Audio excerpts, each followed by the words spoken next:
It highlights, number one, his criminality, number two, his autism, and number three, his psychopathy. So it's a very complex mixture.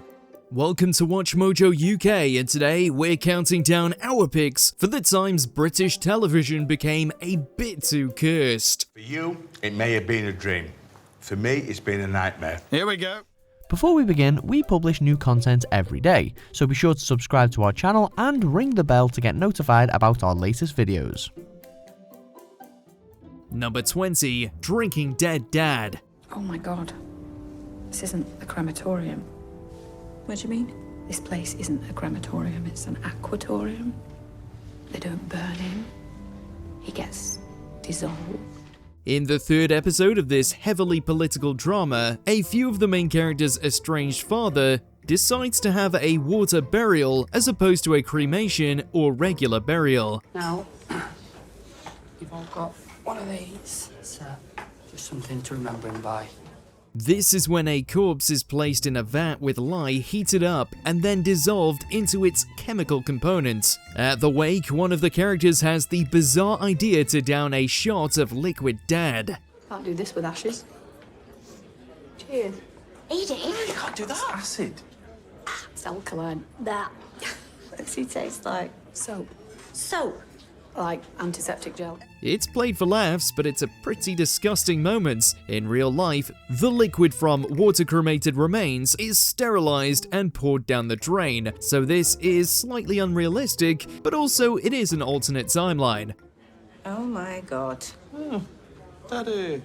That is weird. Number 19, Daylight Robbery. Alright, Dave and Shelley. Here we are, moments away from your house being burgled. How you feeling? I'm alright. This was a pretty peculiar idea for a show which featured Dominic Littlewood burgling people's homes. Hi, Dom. Everything's okay, off you go. Yeah. Okay. Well, not him personally, but he'd host the show, then give someone all the details, and send them to do the dirty work for him. Well, for a start, the front door looks weak. It does look pretty weak. There's only one lock on it from what I could see, and also the garage is starting to rot. The homeowner would have to watch as their resident robber would break in and loot their most valuable possessions, often trashing the place as they did. What's he doing? He's looking at a few books.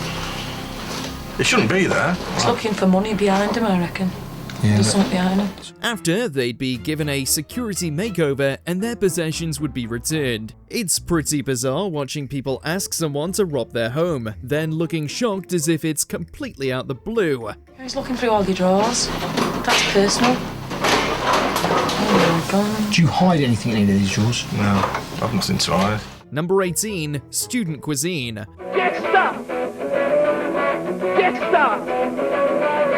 Get stuff! Yeah! One of the weirdest cooking shows ever produced was Get Stuffed. This early 90s ITV series gave students 5 minutes to cook up a cheap meal. I'm George. And I'm Nancy, and we brought all the things we need for spotted dish!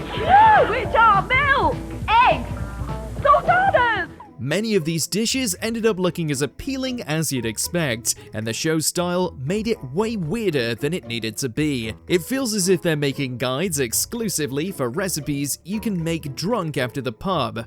Come on, girls, don't be weedy. Cook yourself up a soup that's seedy. Yeah! Birdseed soup? Yeah! For birdseed soup, you're gonna need some cheese. Go, go, go! Come on, get it in there! Woo! The show was almost always played in the middle of the night too, adding to its strange vibes. A TV channel would never produce a show like this again, especially not since the creation of the internet. Spotted dick! Spotted dick! We sing with a crescendo! It really is a good one! But we're sorry about all that innuendo. Come on, I really want a big one! Woo! Number 17, The Bunny Boiler.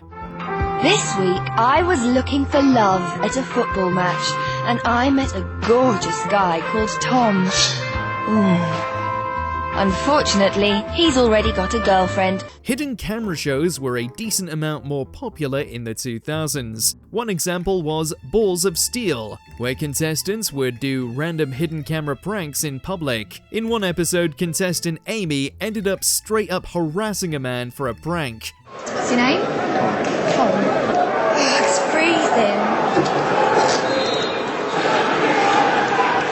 He was sitting with his girlfriend at a football game, then Amy came along and started getting uncomfortably intimate with him.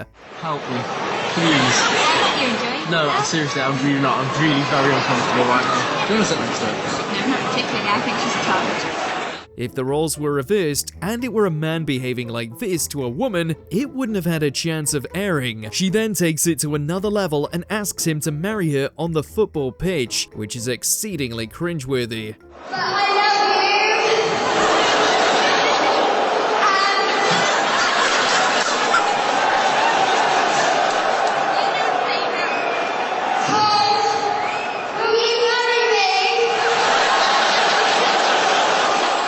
Number 16, Evicted Family. We're obeying the command of a High Court judge. People can throw at us whatever they think is going to have an effect. Shout all you like. Okay. If we were to react to any of it, it would exacerbate the situation. If you're struggling to pay your bills, with things getting so bad you're having to borrow money, one of the last things you want is being shamed for it on national TV. The property is not the sort of house they expected an aviator to live in. This was the premise for Can't Pay, We'll Take It Away. It obviously got a lot of complaints from the individuals targeted. What's happening, sir, is that I'm a High Court enforcement agent, and I'm here to collect £16,908.58, sir. How much? One couple even sued Channel 5 and won £20,000 for it. This incident is pretty unpleasant to watch, but it's not the only example. Mr. Fox rents a one-room bedsit with a shared kitchen and bathroom. It appears he owns nothing that will come close to covering the £16,000 debt. Someone would be evicted from their home every episode without mercy, and it was always portrayed in an unflattering light. Selling the plane would clearly cover the debt, but Brian hopes that seizing it may force Mr. Fox to pay. Number 15, Zach. But progress for Zach can't come quick enough. I'm feeling a little bit of frustration. I'm hoping to make some more progress and eventually sex. The concept for Virgin Island arose when someone decided to take Love Island but remove all the promiscuity from any of the contestants. A lot of them seemed pretty down to earth, but one contestant, Zach, made his sex surrogate so uncomfortable she had to end the session. I wasn't expecting you to be a mind reader. I was telling you what was going on, and I felt like instead of meeting that vulnerability with vulnerability, you met it with blame. All he said was that she may find his attitude intimidating. They were also both completely naked for this interaction, leading to him awkwardly putting his clothes on without getting what he wanted. The speed of the surrogate program doesn't seem to be moving fast enough for Zach. So how far are you wanting to go with surrogate partner therapy? I would like to go all the way. I would love to have sex with you. You know, that's why I came here, really. Yeah. This wasn't the only difficult interaction with him to watch. Later on, he decides to give the women daily compliments, which they get so uncomfortable with that they have to ask him to stop. Emma, you have some incredible eyes. Thank you very much. It's amazing to stare into them. Thank you, Zach. I really appreciate that. Thank you. Louise, you have a banging body, mate. Number 14, Joe Swash's Bush Tucker trial. Half the battle getting it in, innit? Yeah. Did now? Get chewing. Oh! You could argue that the majority of Bush Tucker trials are cursed enough to make it onto our list. For simplicity's sake, we narrowed it down to Joe Swash's trial. I can do this if I just think of something else. Get in. Go on. That's it, it's in. Keep it in because you don't want anything dropping out. The actor and presenter is tasked with chomping down on a crocodile's todger. He ends up giving us some of the most violent retching in reality TV history. Swash begins to cry and it becomes increasingly difficult to watch. Not just for the viewers at home, but for everyone on set too. That's good. He ended up unable to finish it, but his opponent, Nicola McLean, managed to show him up by devouring a kangaroo's private parts. Is it chewed up? You might want to wipe your mouth. Number 13. Pendle Hill. And like a cursing me, cursing all of us. And it's like as if, from the woman, it's like as if it's disgusting. It's like when she's talking, she's spitting. She's an elderly woman, an elderly spirit person, this. In the ghost hunting show Most Haunted, they once had a live special at Pendle Hill. They were eager to spot the spirits of the Pendle witches. It was a fairly strange episode, with Derek Akora displaying his usual terrible acting when getting possessed. There's about 5 or 6 of them. And look, come on.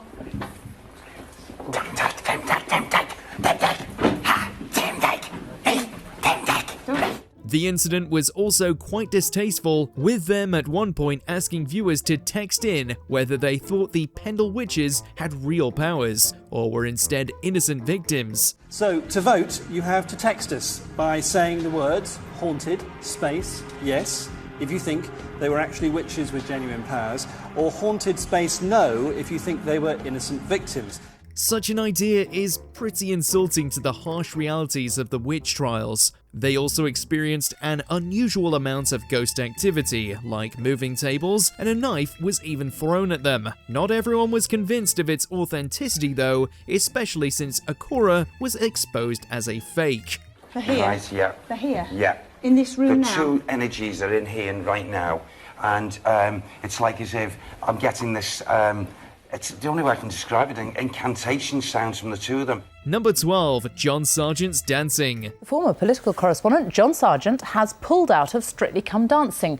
His routines have landed him with bottom marks for 3 weeks in a row, yet the public have continued to vote to keep him in. Bad dancers on Strictly aren't uncommon. Someone has to be the worst of the bunch. A bad dancer who manages to get consistently voted highly is way more rare though. But it happened to John Sargent in 2008. He ended up making it to week 10, beating 9 other dancing pairs despite having consistently dire scores. The fact still remains, it lacked a certain energy and drive. 5. Arlene Phillips. 6.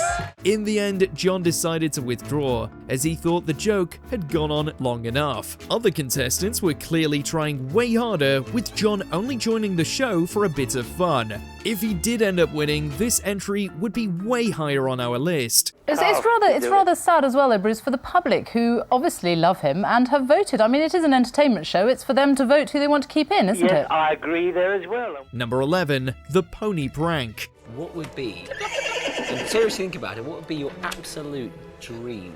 To have a horse. To have your own horse. What about a pony? What about a pony? Would one of them do?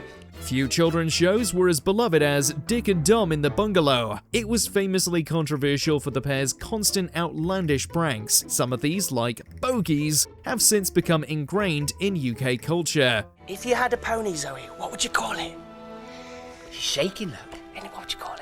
Tyson.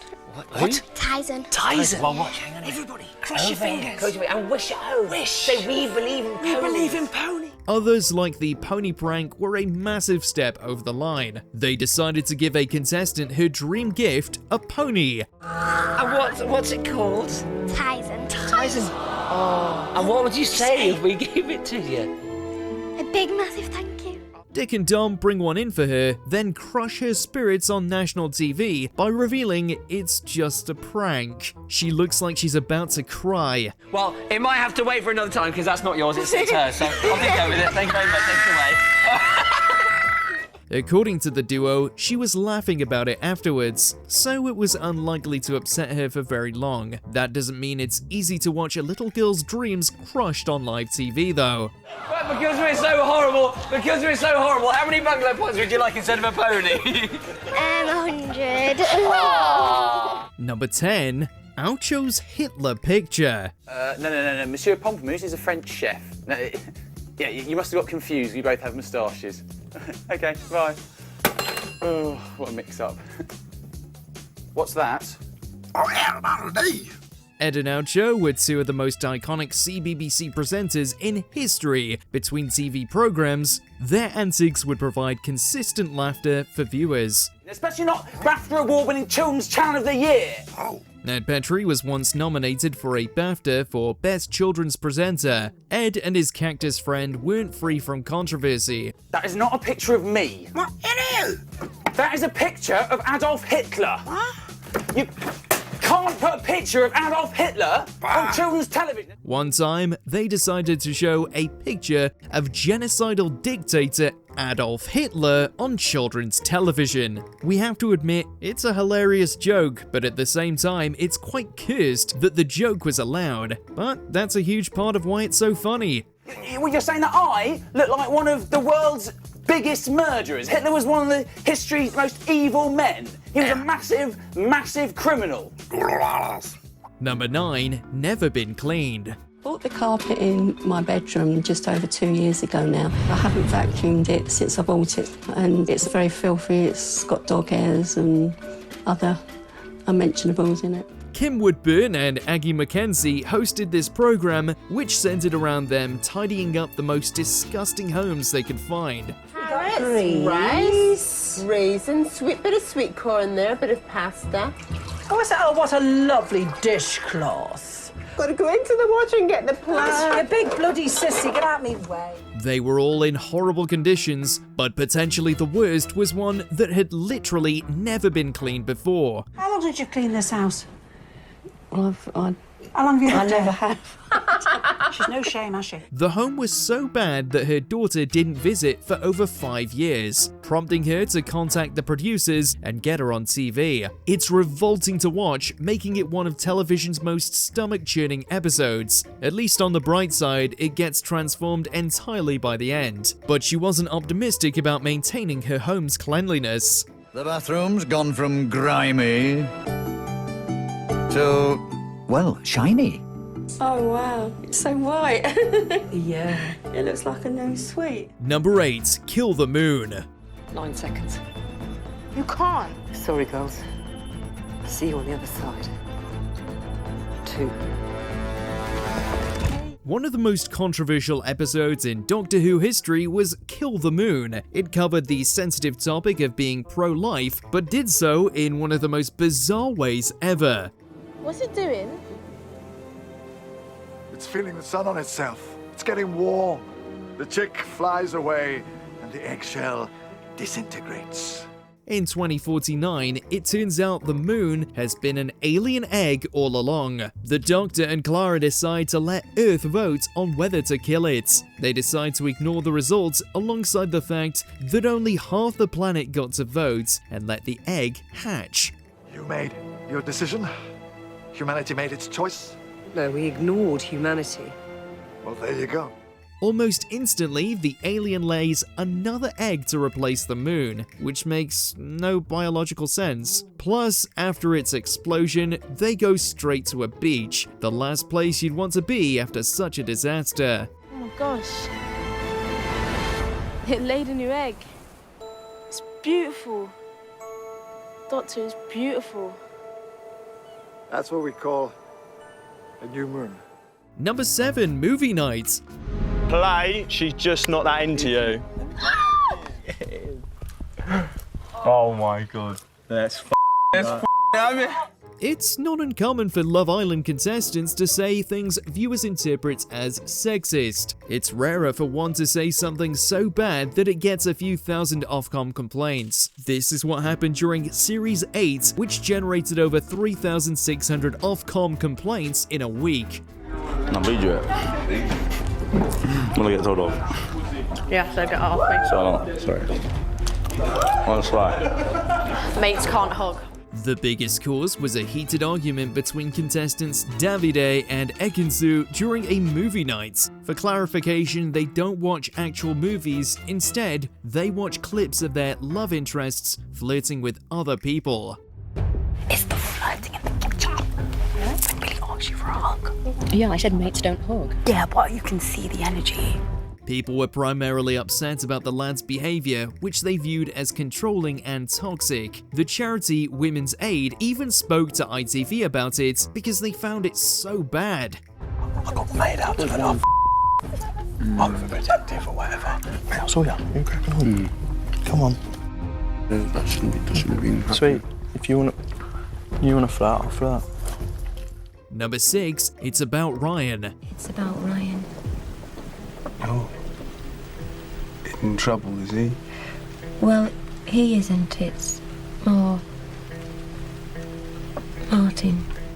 Chris Morris is one of Britain's finest comedy writers. A major part of his appeal is the surrealness of his work. This made his older comedy series like Brass Eye and The Day to Day side-splitting. I've got into a bit of a mess, Max. Mess? And we felt, because you're Ryan's godfather, you could help. His slightly later series, Jam, feels like he tried to make it as cursed as possible. One example is the perplexing sketch about Ryan. Right. I'll take my place for a bit. Take your place? It's debatably one of the least accessible comedy series in UK history. I've been doing my bit too, Max. You? Making sure about Ryan. And ladies. It's remembered by a few die-hard Morris fans, but at release, it confused the majority of audiences. We have to celebrate Morris, as it was pretty brave of him to make something so avant-garde. Anne's been going to bed with Ryan, disguised as a younger lady. He doesn't know it's me. Number 5, Fake Finger. On his evening, John thought a practical joke would win the others back round. Oh, I don't believe it. What? It's a finger, it's a fake finger. I knew. There's a finger in it. Come Dine With Me has been on air for over 2 decades and has since provided us with a plethora of cringeworthy moments. One time, host John decided to pull a childish joke where he put a fake finger in his spaghetti. I knew that I'd lost. Oh, you lost the finger. Don't believe it. I'm sorry, guys. That's an appetizer. And when his hilarious gag didn't get the reaction he'd hoped for, John turned on Greg. When his guests weren't impressed, he became unusually heated. Are you mean it? Have you got a funny finger? Is there a funny finger, kid? Yes or no? You've got 3 seconds to make your mind up. It's a diabolical display of hosting, followed by him being cruel to his guests, and then aggressively taking their food away. John then starts getting mad at them for being unable to take a joke, but he's the one outraged that his plastic finger didn't get a laugh. You said that it was offensive, that you found a false finger. I didn't say that. You guys, I've got to be truthful. I've got no humour at all about you. All of you. None of you. Number 4, Fat Shaming. Watch out, fat families. It's time to get off your wobbly bums and melt that lard. People who eat too much tend to do it for stress relief. This means if you are cruel and shame them for it, it'll make them eat even more, which is a scientifically proven fact. Before this was commonly known, Sky broadcast the infamous series Fat Families. This couple of fatties weigh in at a breathtaking 41 stone between them. You'll never walk alone. The only walking going on in this house is straight to the larder. It featured alleged expert Steve Miller finding overweight people, then aggressively shaming them into losing weight. Pint of cherry cola with me massive fatty brekkie. Cheers, guys. Cheers. He was pretending to be supportive, but his tactics were hardly supportive at all. I want to show you this. What do you see? My death certificate with my name on. It's impossible to pick just one moment that was cursed. The whole thing is so outlandish that some people even thought it was a parody. Iconic edits have since become popular on TikTok, which can easily be mistaken for being the original show. Come on in, guys. You're home. Oh, go. Difference. Oh, my God. Number 3, The Lion and Bear.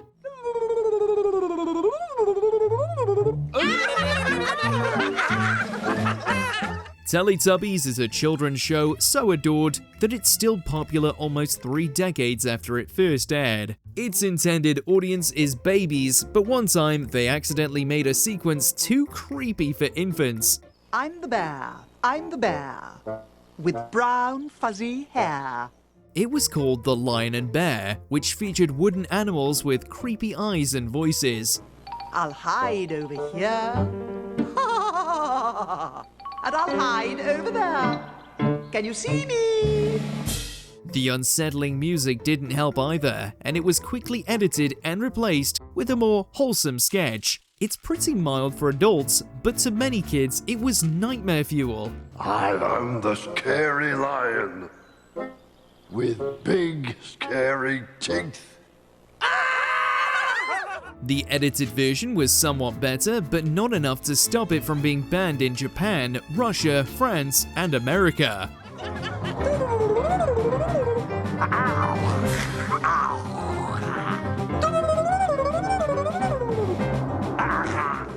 Number 2, fungal toenails. Talk to me about your toe. What's happening? It's been infected for about a year. Okay. I went to the doctors and then they gave me antibiotics and they didn't seem to do anything. Okay. So I just stopped going and now it's been in my sock for about 6 months. The nature of embarrassing bodies results in a lot of gross moments. One that sticks out to us was an especially bad fungal toenail, so revolting that the person it was attached to refused to look at it. This nail is actually worse than this nail. You don't want to look at this at all. No. It's your toe. No, You're never going to look at it again. I can't. It was so repulsive that she opted to shower with socks on, something that makes the issue way worse. When scientists investigated it, they discovered it was one of the rarest forms of fungal infections. Can I see it, please? Yeah. Okay. You've got a very healthy nail bed there, but at the top of it you've got a very, very thickened nail. It had been infected for an entire year. She claimed to have been to the doctors once before, but gave up after it wasn't healed. In the end, the whole nail had to be removed, and she's unlikely to ever grow it back. And so you may wish to consider having the nail taken off. I just want them gone. I really hate them. If surgery is successful, Elizabeth's toenails will never grow back. Number 1. Hitler's DNA. His ancestry is shrouded in mystery. Hitler appears to have felt ashamed about his family. There's been this rumor for a really long time that Hitler had Jewish ancestry through his grandfather. For some reason, Channel 4 decided they should be the ones to debunk the offensive myth that Adolf Hitler had Jewish ancestry. Many people believe the subsequent documentary was extremely unethical. Hitler made sure that his body would be destroyed so that there would be no traces left that would contradict the artificial version of himself that had been created. The DNA came from an old piece of cloth, and the findings weren't even peer-reviewed before the documentary aired. Not only this, but it featured a plethora of futuristic visuals and some cinematic historical recreations. I think this is going to be a really interesting and potentially difficult case. This earned it a ton of criticism for sensationalizing such a dark topic. It becomes even more unsettling when you realize how much Hitler's regime valued blood they claimed was pure, a fact Channel 4 chose to ignore. Genetic tests have also shown that Hitler's polygenic score for antisocial behavior, a measure of psychopathy, is in the top 10%. What do you think is the most cursed moment in British TV history? Let us know in those comments below.